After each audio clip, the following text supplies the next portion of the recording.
Welcome to African Mafia Stories, where loyalty is currency, power has a price, and every city hides a secret. Today's story is based in Congo. Enjoy. The first coffin arrived at 4:17 in the morning, carried through the iron gates of Ilunga and daughter's funeral services by 4 men who refused to give their names. Kinshasa was still half asleep. The city's generators murmured behind high walls, dogs barked at shadows, and the Congo River lay beyond the buildings like a strip of black metal. Inside the funeral home, only the preparation room lights were burning. Nadine Ilunga had been awake for nearly 20 hours, supervising the embalming of a former minister whose family had spent most of the night arguing about where he should be buried and which mistress was forbidden from attending. She met the 4 men in the courtyard wearing rubber gloves and a dark blue apron stained near the waist.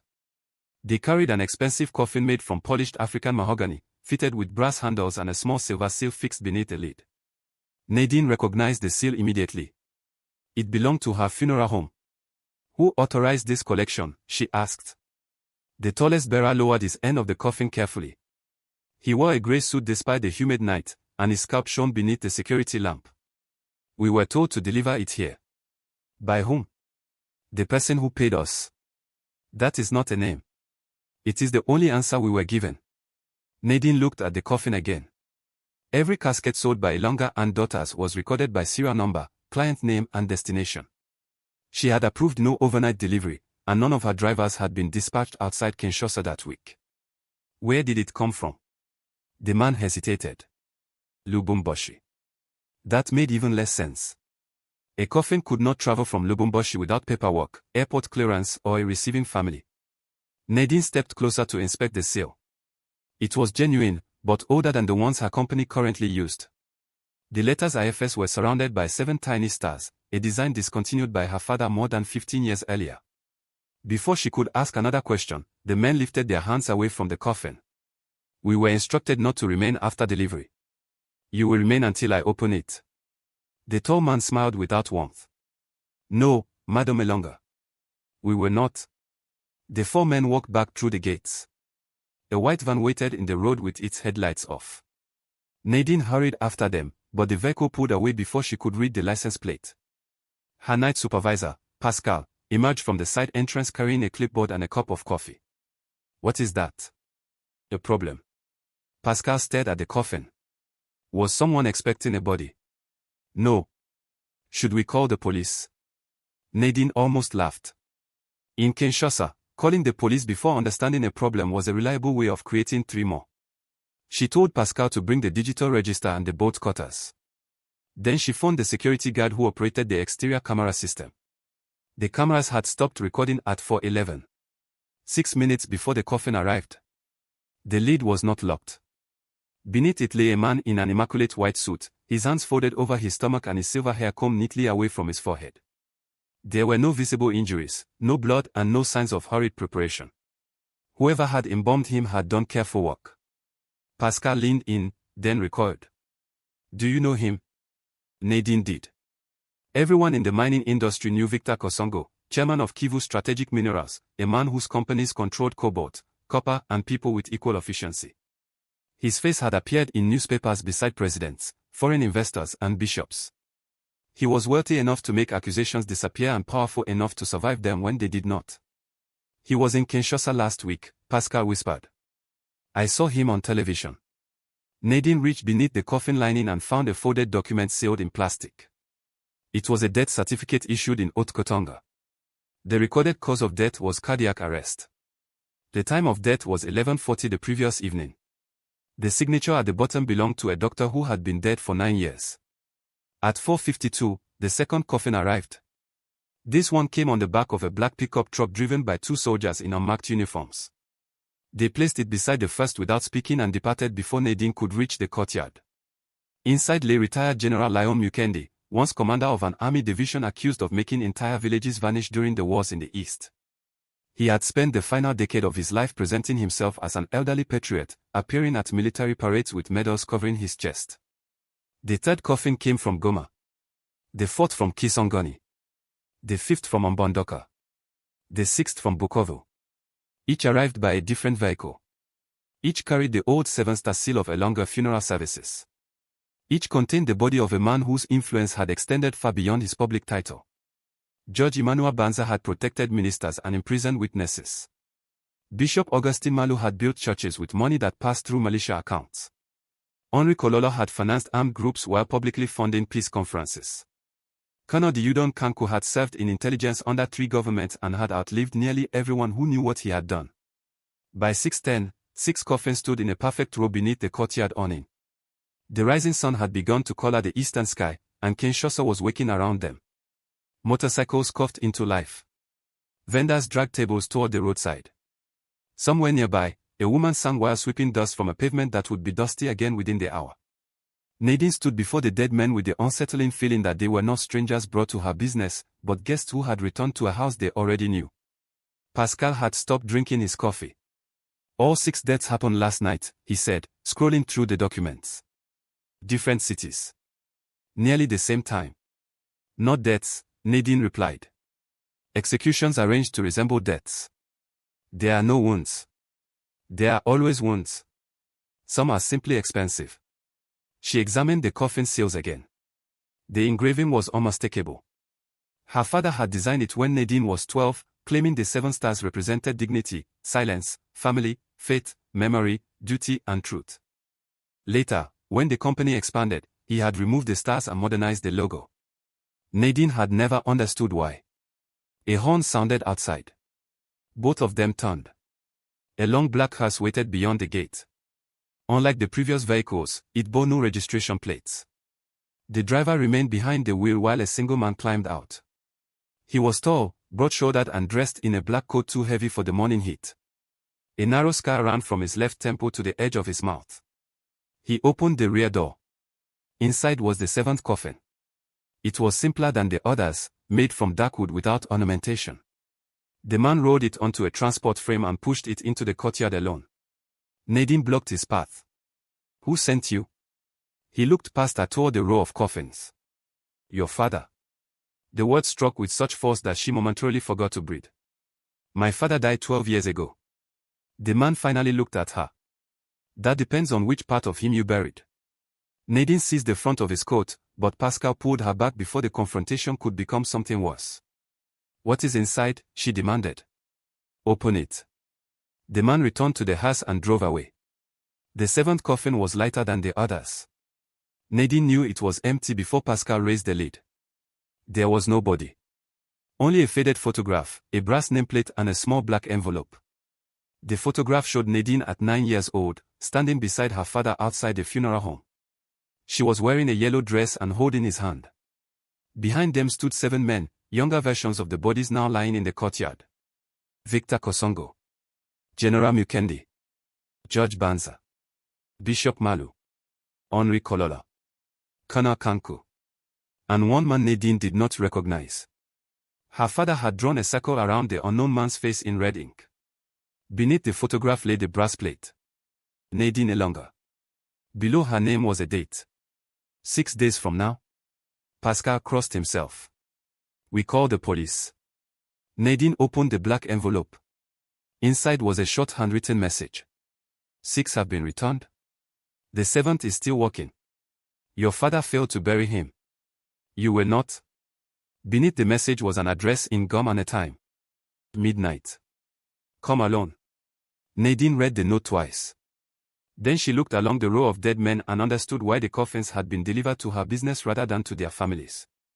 This was not a warning. It was an inheritance. Outside the gates, morning traffic thickened along the road. Radios announced football results, fuel prices, and political speeches. Nobody yet knew that 6 of the most protected men in the country were dead. Nobody knew that their bodies had been gathered in one courtyard.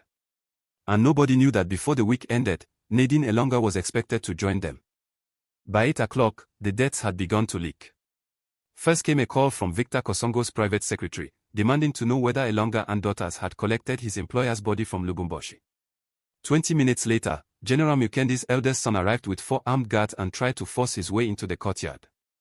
Before Nadine could decide whether to admit him, 3 television crews appeared outside the gates, followed by police vehicles, military intelligence officers and a crowd of curious residents who had learned that something extraordinary was happening behind the funeral home's walls. Kinshasa had a talent for turning secrecy into theater.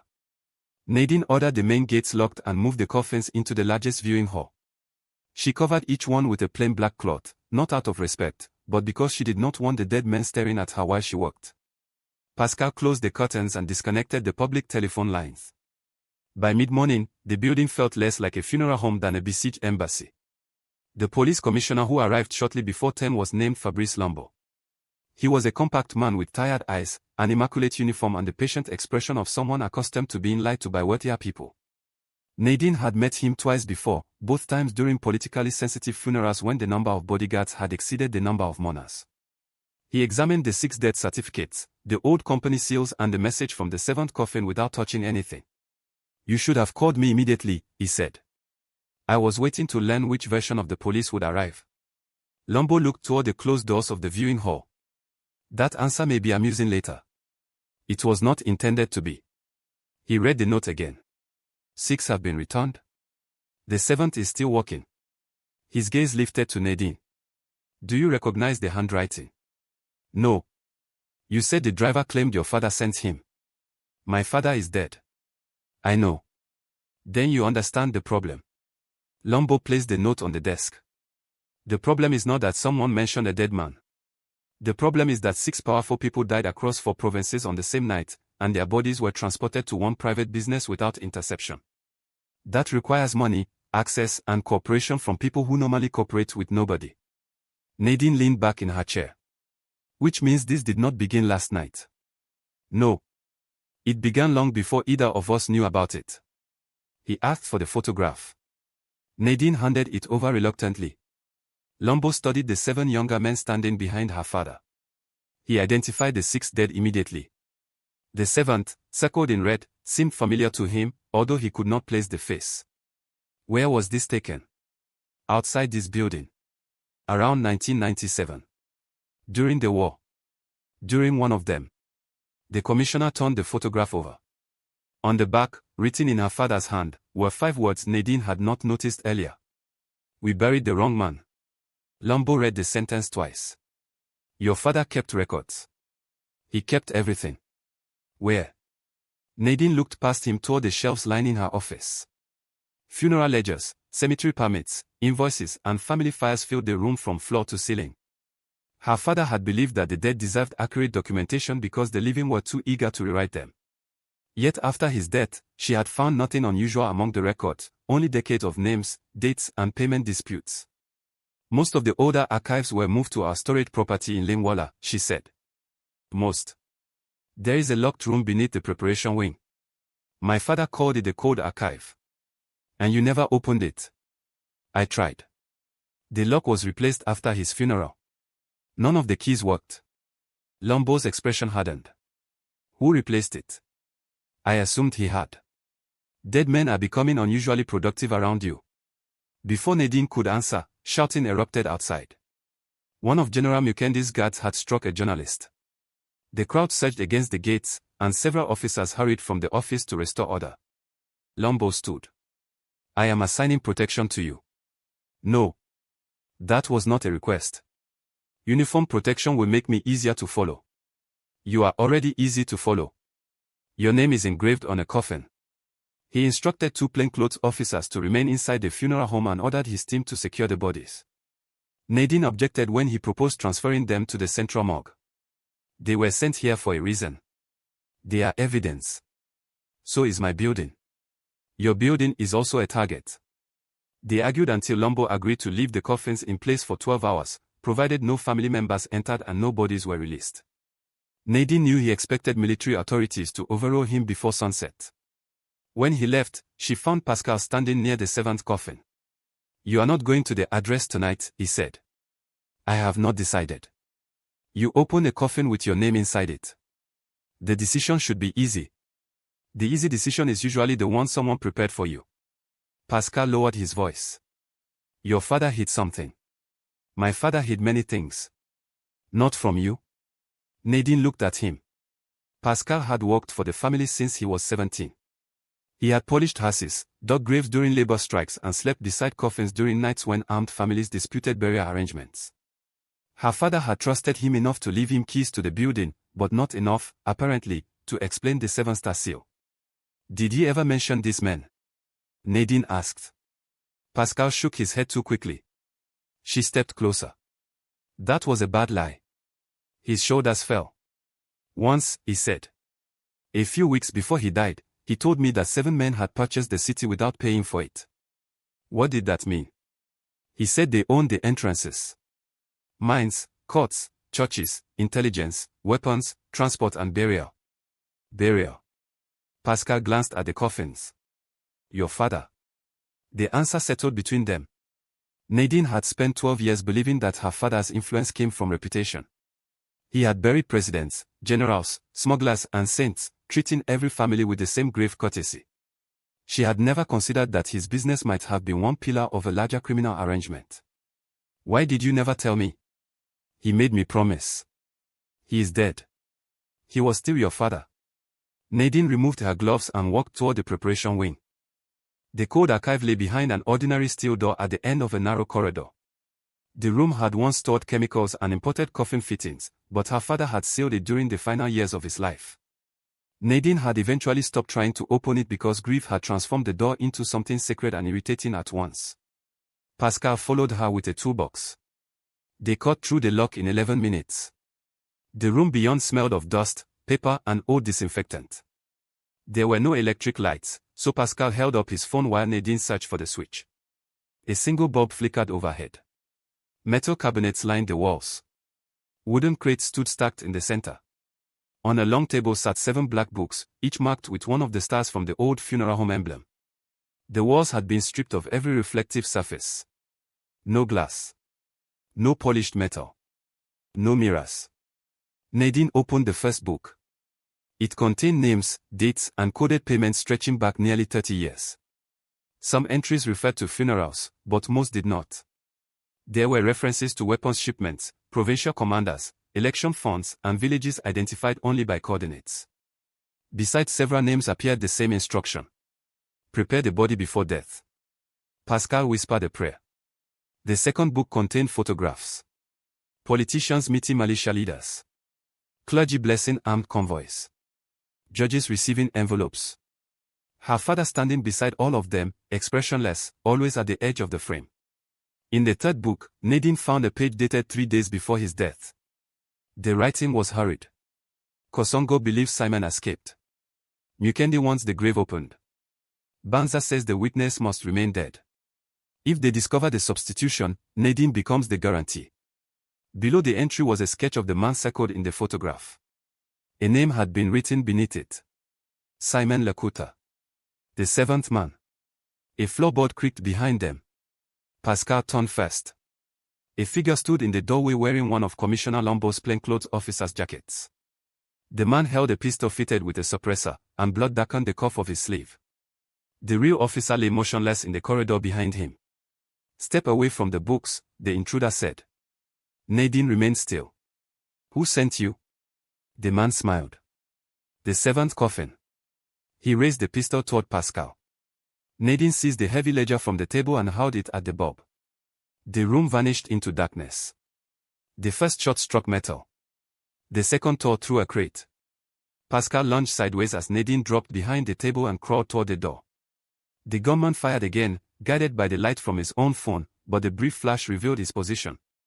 Pascal swung a steel tool case into the man's knees. The gunman fell with a curse. Nadine drove her shoulder into his chest, knocking the pistol across the corridor. He grabbed her wrist and pulled her down, his other hand closing around her throat with terrifying strength. Pascal reached for the weapon. A 4th shot echoed through the building. The gunman's body jerked, then collapsed across Nadine. Commissioner Lombo stood at the far end of the corridor, his pistol raised. For several seconds, nobody moved. Then Lombo approached, kicked the intruder's weapon away and stared into the open archive. You neglected to mention this room was worth killing for. Nadine pushed the dead man aside and rose slowly. On the floor beside him lay a small silver seal. 7 stars surrounded 3 letters. Ifs. Lombo saw it too. Your meeting is at midnight, he said. Nadine looked at Simon Lakuta's portrait in the open ledger. Yes. You are not going alone. The note specifically says I must. The note also arranged 6 corpses and sent a killer into your building. I am no longer respecting its preferences. Nadine closed the ledger. For the first time since the coffins arrived, she knew what she had to do. She would go to the house in Gom. She would meet whoever had summoned her. And before midnight was over, she would learn why her father had spent 12 years pretending that the seventh man was dead. At 11:45 that night, Gom was quieter than the rest of Kinshasa, but not asleep. Behind high walls and guarded gates, generators hummed beneath mansions, diplomatic residences and government offices. Expensive cars moved through the streets with darkened windows, while soldiers stood beneath jacaranda trees pretending not to watch them. The address from the black envelope led Nadine to a colonial-era house on Avenue des Palmiers, hidden behind a wall covered in flowering vines. It had no security booth, no visible cameras and no lights in the upper windows. The front gate stood open. Commissioner Lumbo parked 2 streets away. "You enter first," he said. "I follow after 3 minutes." "That is not what we agreed." "We did not agree. You announced the plan, and I improved it." Nadine checked the small pistol he had insisted she carry beneath her jacket. She disliked the weight of it against her ribs. Firearms belonged to people who wanted an argument to end before the truth appeared. What if the house is being watched? It is. By whom? Lumbo glanced into the rearview mirror. At least 2 vehicles have followed us since Linwala. One belongs to military intelligence. The other does not officially exist. Comforting. I am not employed for comfort. Nadine left the car and walked alone toward the house. The gate closed behind her without anyone touching it. A narrow path crossed an overgrown garden. Dead leaves covered the paving stones, and the air smelled of damp soil and old smoke. The front door was open by several centimeters. Beyond it, the entrance hall was illuminated by candles arranged along the floor. There were no mirrors. Not in the hall, not above the side tables, and not inside the first room she passed. Empty frames hung where reflective glass had been removed. Even the windows had been covered with thin black cloth.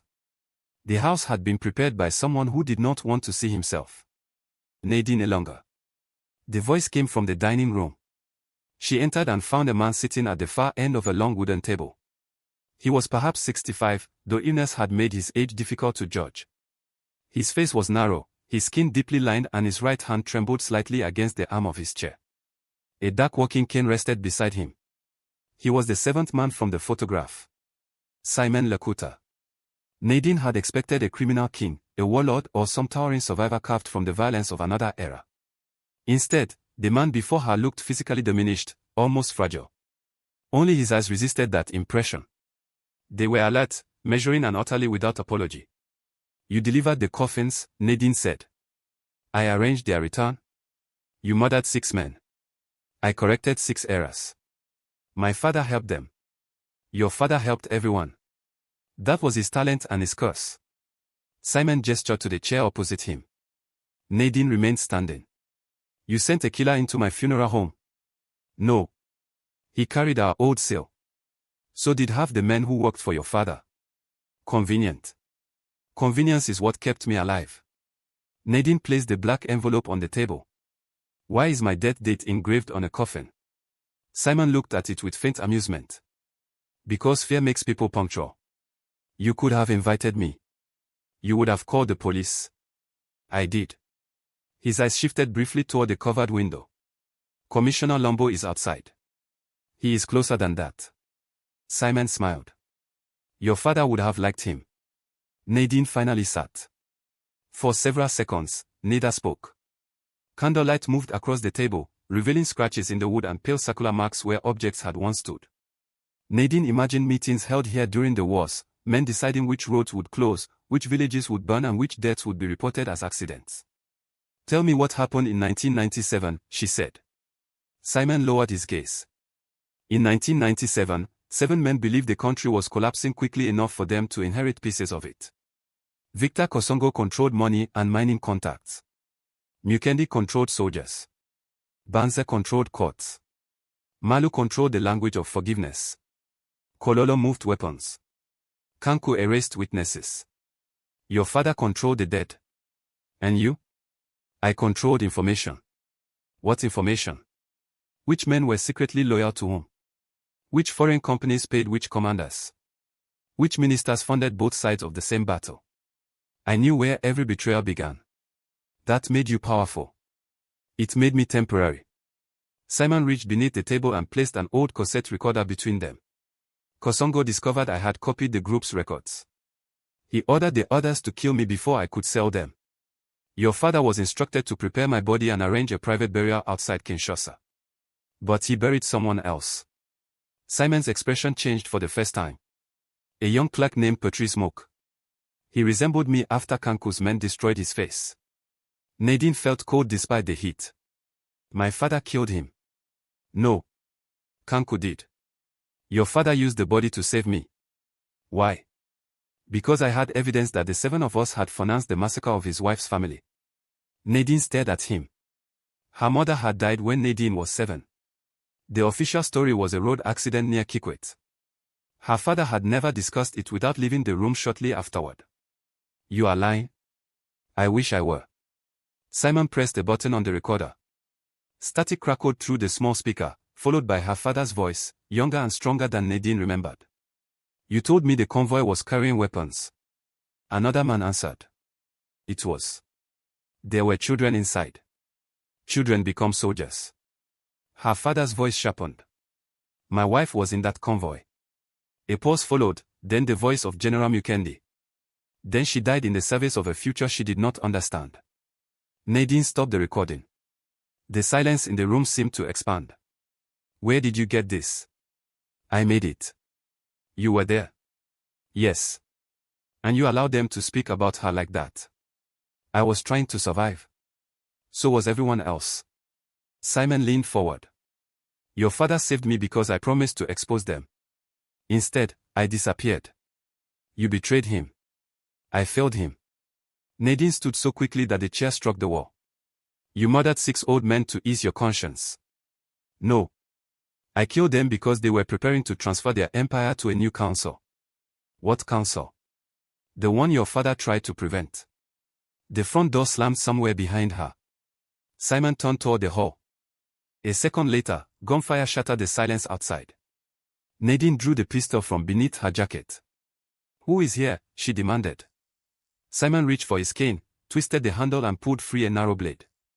The men who killed your father. The dining room windows exploded inward.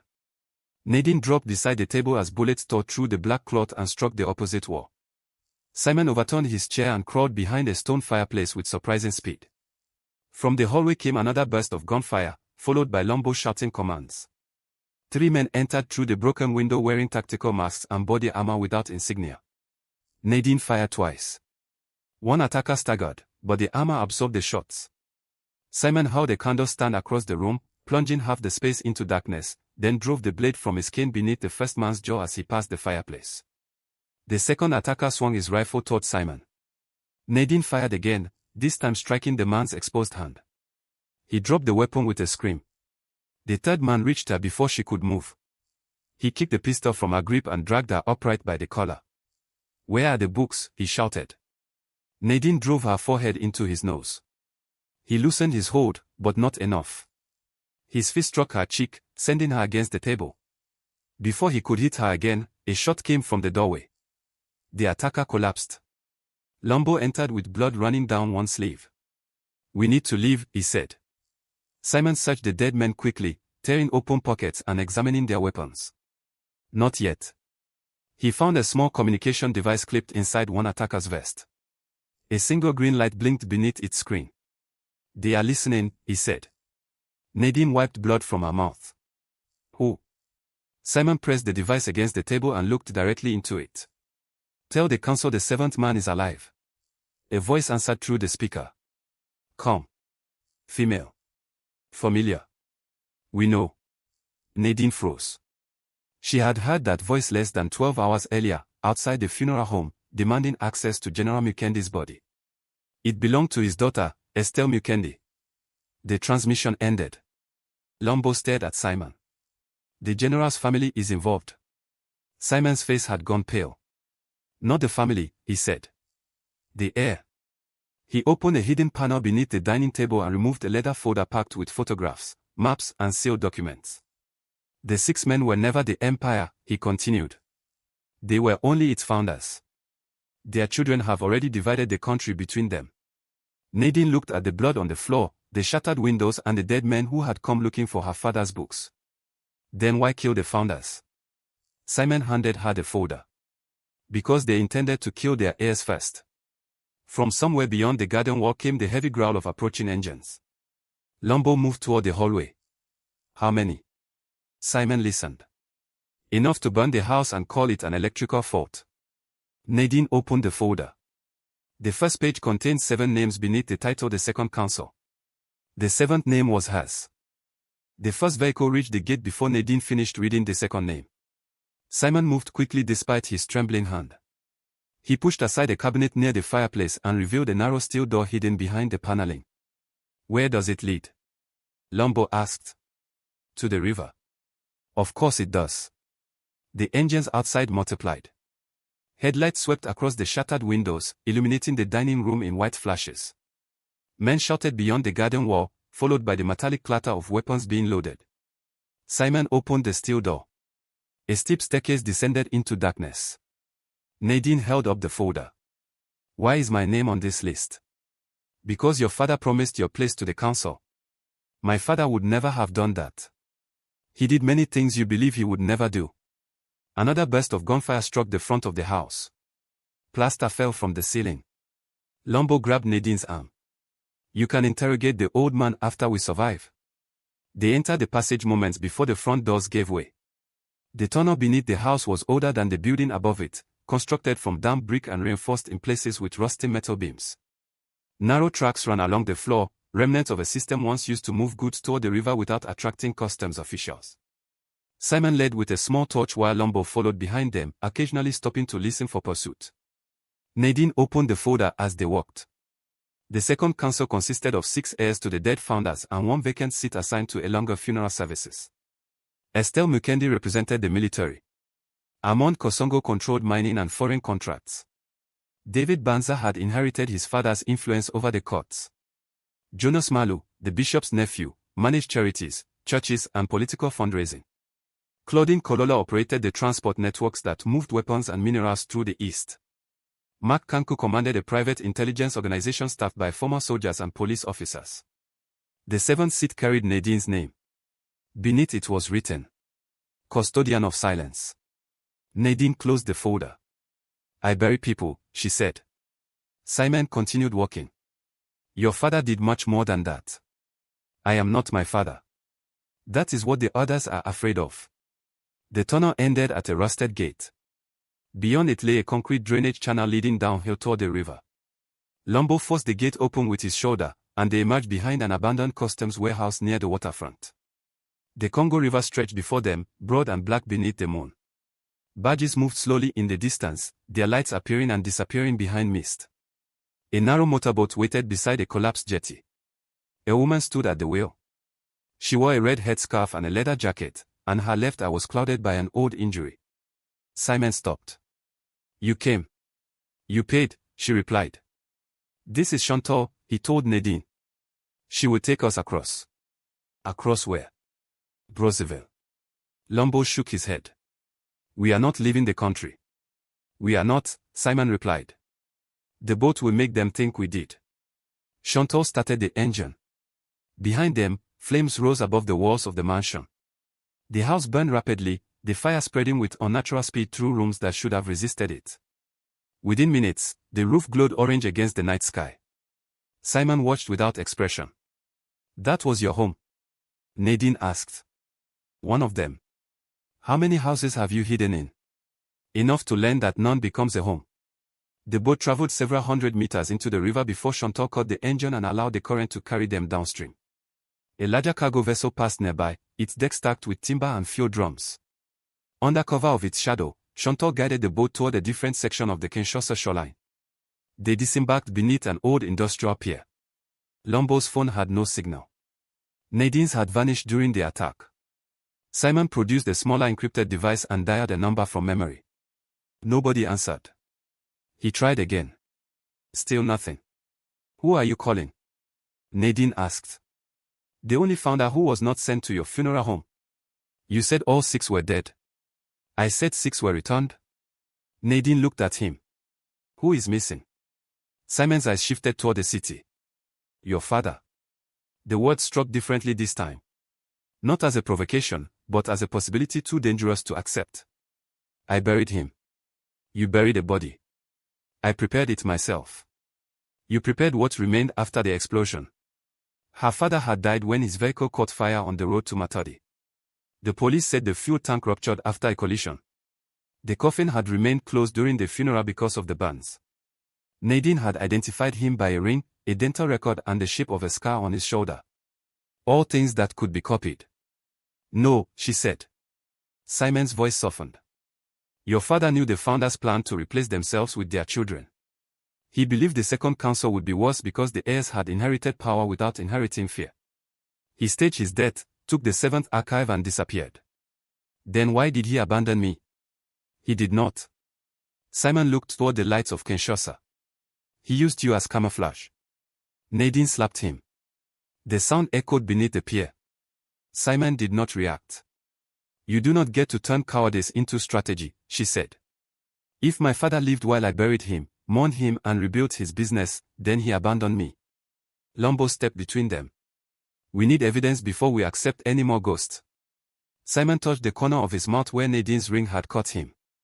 The evidence is waiting at the cemetery. Which cemetery? Lombo asked. The one where your father was buried, Simon said to Nadine.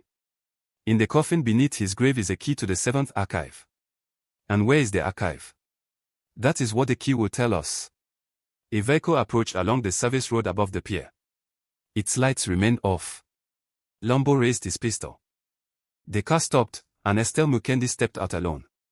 She had changed since the morning. The grieving daughter's dark dress was gone, replaced by trousers, boots, and a fitted military-style jacket. Her father's death had removed the performance of mourning from her face. What remained was colder. You are difficult people to bury, she called down. Mark Kanko emerged behind her with a rifle. Then Claudine Kolola. Then Armand Kosongo. The air spread out along the road, each armed or accompanied by someone who was. They had not sent soldiers this time. The second council had come in person. Estelle descended the steps toward the pier. You killed our fathers, she said to Simon. They intended to kill you first. We know.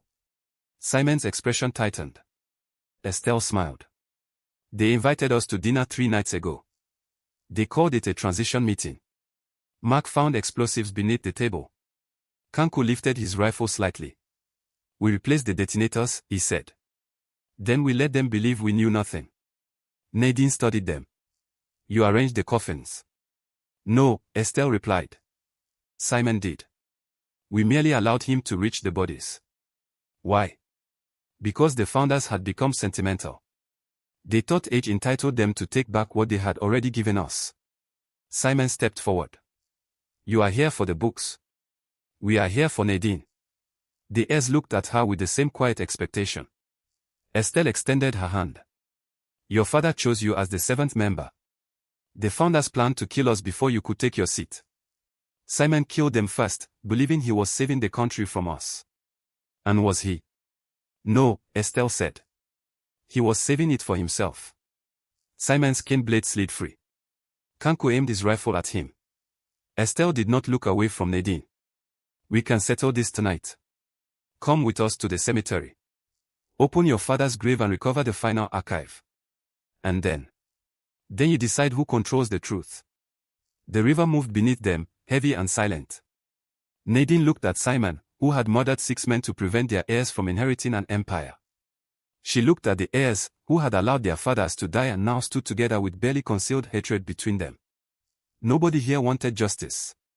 They wanted custody. Nadine took Estelle's hand. I will open the grave, she said. But nobody touches what is inside until I know why my father put my name on that list. Estelle smiled. That, she said, is why he chose you. They reached the cemetery shortly after 2 in the morning. Rain had begun to fall over Kinshasa, soft at first, then steadily enough to darken the roads and wash dust into the gutters. The convoy moved without headlights for the final kilometer, entering through a service gate controlled by a guard who looked once at Estelle Mukendi and immediately stepped aside. Nadine rode in the back of Estelle's vehicle with Simon beside her and Commissioner Lombo opposite them. Nobody spoke. In the cars ahead, the heirs traveled with their own security teams, each group watching the others closely. The second council appeared united only when viewed from a distance.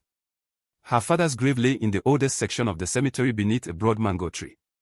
Nadine had visited it every year on the anniversary of his death. She knew the cracks in the stone, the angle of the cross and the exact place where rainwater collected beneath his name.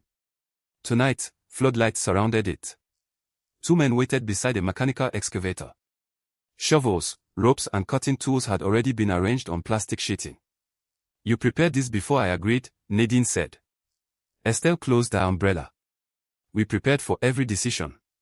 "That is not the same thing. It is when power is involved." Simon approached the headstone but did not touch it. For the first time since Nadine met him, his composure seemed to weaken. "Your father told me never to return here," he said. "Yet here you are. He also told me you would eventually bring me." Nadine stared at him. "Did he plan every moment of my life?" "No. He only planned the moments that might kill you." The workers removed the headstone and began digging. As the machinery tore into the soaked earth, the heirs gathered beneath separate umbrellas. Armand Kosongo checked his phone repeatedly. Claudine Kololo spoke quietly into an earpiece.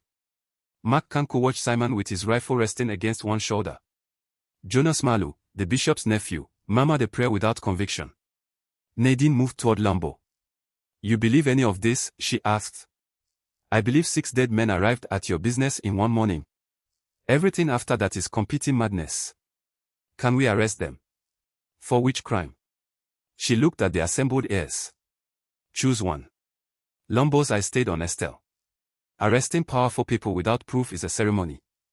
You put on uniforms, read charges, and release them before breakfast." The excavator stopped. The workers climbed into the grave and cleared the remaining soil by hand. One of them struck wood. Nadine's stomach tightened. The coffin emerged beneath ropes, its surface blackened and warped from 12 years underground. She recognized the brass handles. She had selected them herself. Estelle ordered the guards to form a perimeter. Nadine knelt beside the coffin. Rainwater ran down her face as she touched the lid.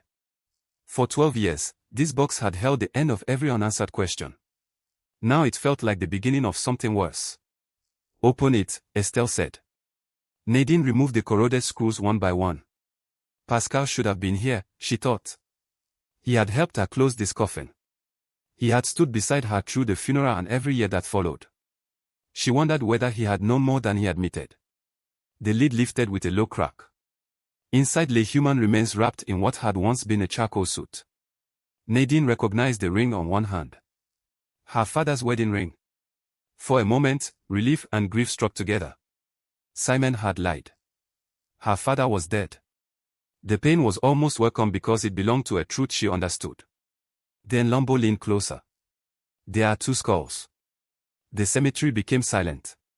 Nadine looked again. Beneath the collapsed fabric lay a second set of remains, smaller and positioned beneath the first.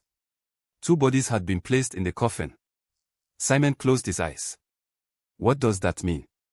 Estelle demanded. "It means Emmanuel expected someone to open the grave," he said. Nadine searched the interior carefully. Beneath the second skeleton's ribs, she found a metal cylinder sealed with wax. Inside was a short brass key and a strip of paper covered in numbers. Armand Kosongo stepped forward. "That belongs to the council."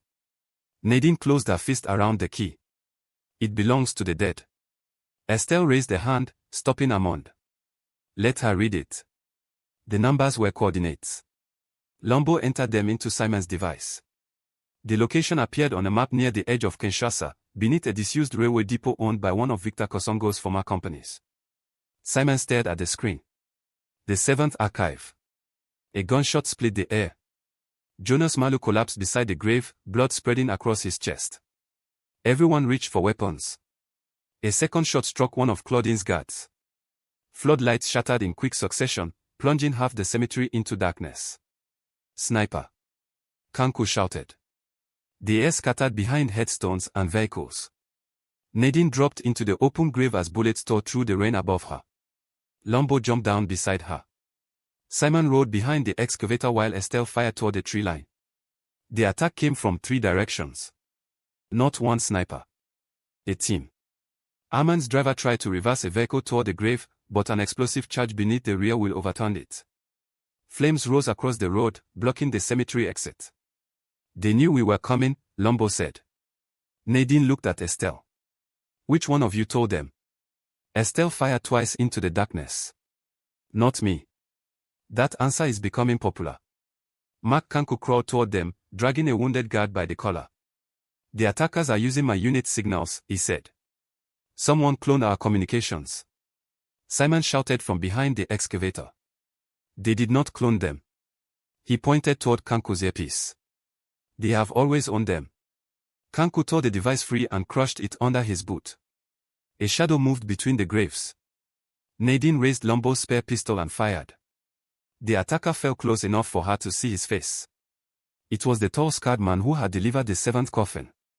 He was still alive, but barely. Nadine climbed from the grave and dragged him behind the excavator. Who sent you? She demanded. The man coughed blood. Your father. Simon crouched beside him. Emmanuel is dead. The scarred man looked at Nadine. No, he whispered. The man in that grave is. His eyes moved toward the open coffin. That is Patrice Smoke. Simon froze. The young clerk whose body had supposedly been used to fake Simon's death. Nadine grabbed the man's coat. Then who is the second body? The scarred man smiled weakly. The witness. Which witness? Your mother. The words seemed to tilt beneath Nadine. He died before she could ask another question. Gunfire continued across the cemetery, but for several seconds she had none of it. Her mother had not died in a road accident. Her father had placed her body beneath another man, buried them together and left Nadine mourning two lies. Simon touched her shoulder. She shoved him away. You knew. I suspected. You all suspected. Nobody told me. Estelle appeared through the rain, one sleeve torn and blood running from a cut above her eye. We have to move, she said. More vehicles are coming. Nadine looked into the coffin again. Beneath the remains, carved into the inner wood, was a sentence. Her father's handwriting. The archive is not proof. It is a weapon. Use it once. She removed the brass nameplate from the coffin lid and tucked it into her jacket. Then she climbed out of the grave. We go to the railway depot, she said. Estelle stared at her. Now. Yes. You just learned your parents were buried under false names. Nadine picked up the key. And somebody came here to make sure I never learned why. The surviving heirs gathered around her. Jonas Malo lay dead beside his uncle's empty future, reducing the second council before it had formally met. Nadine looked at each of them. One of you betrayed this location. One of you brought those killers here. At the archive, I will find out which one. Armand's expression hardened. And then. Nadine glanced at the open grave. Then we hold the first honest funeral this family has seen in 30 years. The railway depot had been abandoned for 16 years, but electricity still ran beneath it. From the road, the place appeared dead. Weeds swallowed the tracks, rust covered the signal towers, and the loading sheds leaned toward one another like exhausted men. Behind the walls, however, a low mechanical vibration traveled through the ground. Nadine felt it beneath her shoes. The survivors entered through a maintenance tunnel shortly before dawn. Their group had shrunk to 9, Nadine, Simon, Commissioner Lombo, Estelle Mukendi, Amon Kosongo, Claudine Kolola, Mark Kanku and 2 injured guards. Jonas Malo's body remained at the cemetery, another air placed beside a grave meant for someone else. The brass key opened a steel door beneath the central platform. Beyond it lay the 7th archive. It was not a room filled with paper. It was a communications center. Banks of computer servers lined the walls behind reinforced glass. Filing cabinets stood beside satellite equipment, old tape machines and locked refrigeration units. Maps of the country covered one wall, marked with mining concessions, military routes, church networks, judicial districts and transport corridors. Every institution controlled by the founders had been drawn into one system. In the center stood a single wooden coffin. Nadine recognized it immediately. The old 7-star seal gleamed beneath its lid. Simon approached the nearest console. This was not here when your father disappeared. You knew about the archive? Estelle asked. I knew there was a final record. I did not know he built this. Mark Kanku examined the equipment. Some of these systems are active. Screens flickered as they moved further inside. Names appeared beside payment records, intercepted calls, photographs, and lists of officials. The archive had not merely preserved the founder's crimes. It had continued to collect new ones. Amon stared at a map showing his mining operations. He was watching us. No, Nadine said. Someone was. A printer began feeding out a sheet of paper. Everyone reached for a weapon. The page carried a single sentence. Welcome, Nadine. A speaker crackled above them. Then her father spoke. Nadine. The voice was older than the recording in Simon's house, but unmistakable. Nadine looked upward as though he might be hidden in the ceiling. Where are you? Close enough to watch. Too far away to help. Her anger arrived before relief. You let me bury you. Yes. You buried my mother beneath another man. Yes. The others remained silent. Nadine stepped toward the central coffin. Come out. I cannot. Then tell me why. A pause followed. The founders discovered that your mother survived the convoy attack. She had seen Mukendi's men remove civilians before the weapons were loaded. She could prove the massacre had been planned, not accidental. I hid her for 2 years. Nadine closed her eyes. 2 years. 2 years in which her mother had been alive while she had been told to grieve. Kanku found her, Emmanuel continued. She died before I reached her. I placed her in the forced grave because every intelligence service was searching for her body. Patrice Moke was buried above her so they would stop digging. Simon lowered his head. And you? Nadine asked. I staged my death when the founders prepared the second council. I believed their children would destroy one another if they inherited the truth too early. Estelle laughed bitterly. So you appointed yourself guardian of the country? No. I appointed my daughter. All eyes turned toward Nadine. She stared at the coffin. You put my name on their council. I gave them reason to keep you alive. You gave them reason to use me. That was the risk. Nadine's voice sharpened. You gambled with my life.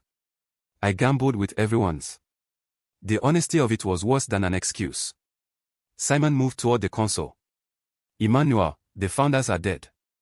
I know. I killed them. I know that too. Simon froze. Then you arranged this. I arranged the coffins. You arranged the deaths. The scarred driver had worked for Emmanuel.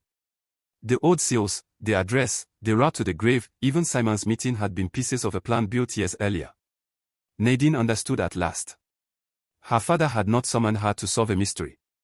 He had gathered every claimant to the empire in one room. Claudine Kololo raised her pistol. Where is he? The lights dimmed. Steel shutters crashed over the exits. A countdown appeared on the largest screen. 8 o'clock. Armand moved toward the door. What is that? Emmanuel answered calmly. The archive contains 30 years of evidence. At the end of 8 minutes, it will be transmitted to journalists, foreign courts, civil society organizations and every government represented in these files. Estelle aimed at the speaker. Stop it. There is only one way. A panel on the central coffin opened. Inside were 7 brass switches arranged beneath 7 names. Mukendi. Kosongo. Banza. Malu. Kolola. Kanku. Ilunga. Each switch controls the records belonging to one pillar of the council, Emmanuel said. Pull your family's switch, and those files will be destroyed. Leave it untouched, and they will be released. Mark Kanku stared at the switches. You expect us to expose ourselves. I expect you to reveal what you value. The countdown reached 7 minutes. Amon crossed the room first and pulled the Kosongo switch. A section of the screens went dark. Claudine cursed him, then pulled hers. Mark followed. Estelle stood motionless. You see, Simon said. They will save themselves. Jonas Malu was dead, but his switch remained. David Banza had never arrived, perhaps because he had betrayed the cemetery location or because he had already fled the country. Their family records would be released unless someone acted for them. Nadine looked at the Ilunga switch. What happens if I pull mine? Her father answered softly. Every record connected to our family disappears, including the evidence about your mother, my role in the council and the names of everyone I buried for them. And if I leave it, the world learns what we were. Simon stepped beside her. Pull it. Your father's crimes do not need to become yours. No, Lombo said. But hiding them would. The countdown passed 5 minutes. Estelle finally pulled the Mukendi switch. The archive erased her father's military records. You chose inheritance, Simon told her. I chose survival. You always confuse the two. Estelle raised her pistol and shot him. The bullet struck Simon beneath the ribs. He collapsed against the coffin, leaving blood across the 7-star seal. Lombo fired back, hitting Estelle's shoulder. Mark Kanku swung his rifle toward the commissioner, but Nadine stepped between them. Enough. The word cut through the room. Simon slid to the floor, breathing shallowly. Nadine knelt beside him. Do not let him make you another custodian, he whispered. What should I become? Simon looked toward the remaining switches. The funeral. His eyes closed. The countdown reached 3 minutes. Nadine stood. She pulled the Banzer switch. Then the Malu switch. Lombo stared at her. What are you doing? Removing the choice from dead men. She turned to Mark, Claudine, Amon, and Estelle. You erased your family's crimes because you believe the archive belonged to you. It does not. It belongs to everyone whose life was buried inside it. She placed her hand on the Ilunga switch. Her father's voice came through the speaker. Nadine, listen to me. I have listened to you for 30 years. If you release our files, the funeral home will be destroyed. Our name will become poison. Our name already is poison. You simply taught everyone to call it dignity. Nadine. She left the switch untouched. Lombo moved to the console and stopped anyone from reaching it. The final minute began. Amon lifted his pistol. A shot struck him from behind. Claudine stood with her weapon raised. Before she could fire again, Mark shot her. Estelle lunged for the coffin, but Nadine drove her against the switches. They fought in the narrow space, striking each other with fists, elbows and years of inherited rage. Estelle reached for Nadine's throat. Nadine seized the brass nameplate from inside her jacket and slammed its edge against Estelle's injured shoulder. Estelle fell. The countdown reached 0. For 1 second, nothing happened. Then every screen filled with the same message. Transmission complete. Phones began ringing across the room. Lombo's first. Then Mark's. Then Estelle's. Across Kinshasa, newsrooms received files naming ministers, judges, commanders, companies, bishops and families. Video evidence appeared online before anyone could suppress it. Foreign embassies requested emergency briefings. Military units began calling one another for instructions. The empire did not collapse in a single explosion. It cracked in 1,000 places at once. The steel shutters rose. Morning light entered the archive. Emmanuel's voice returned one final time. You have buried the family. No, Nadine said. I have opened the coffin. The speaker fell silent. They never found Emmanuel Ilunga. Some believed he died before the transmission and had used recordings to guide the final night. Others claimed he escaped across the river. Nadine stopped caring which version was true. A man who chose absence did not deserve to govern the lives he left behind. Simon Lekuta died before sunrise. Estelle Mukendi survived and was arrested by Lombo, although 3 agencies attempted to remove her from custody before noon. Amon Kosongo died in the archive. Mark Kanku disappeared during the political chaos that followed. Claudine Kololo's organization fractured within weeks. The released records did not cleanse the country. No archive could do that. Some officials resigned. Others denied everything. Several powerful men remained powerful because truth was not the same as consequence. But the second council never met. 6 days after the first coffin arrived, Nadine stood in the courtyard of Ilunga and daughter's funeral services. 7 coffins rested beneath the awning. The 6 founders had finally been claimed by their families, each funeral surrounded by accusations, soldiers, and cameras. The 7th coffin remained. Nadine removed the brass plate bearing her name. Pascal stood beside her, his arm bandaged from the attack. What will you do with it? He asked. Bury it. Empty. She looked toward the gates, where morning traffic moved through Kinshasa as though the city had not spent the week tearing open its own history. No. Inside the coffin, She placed the 7-star seals, the black ledgers and the nameplate that had predicted her death. Then she added a final document. The dissolution of Ilunga and daughter's funeral services. Pascal read it and looked at her in disbelief. This was your family's life. It was my father's silence. Together, they closed the lid. Nadine did not bury the coffin in a cemetery. She buried it beneath the funeral home courtyard, directly beneath the place where the 6 dead founders had first been arranged in a row. Above it, she installed a plain stone marker. It carried no names. Only 7 words. The dead do not own the living. By sunset, Nadine had left the building for the last time. Behind her, Kinshasa continued roaring, bargaining, grieving and surviving. The 7th coffin remained beneath the city. Empty of bodies. Full of endings. Thank you for listening. Tell me, which African country would you like the next Mafia story to be based in and why? Drop your answers in the comments and I will take it from there. If you enjoyed the story, like, share, subscribe. Because somewhere in Africa, another story is already unfolding.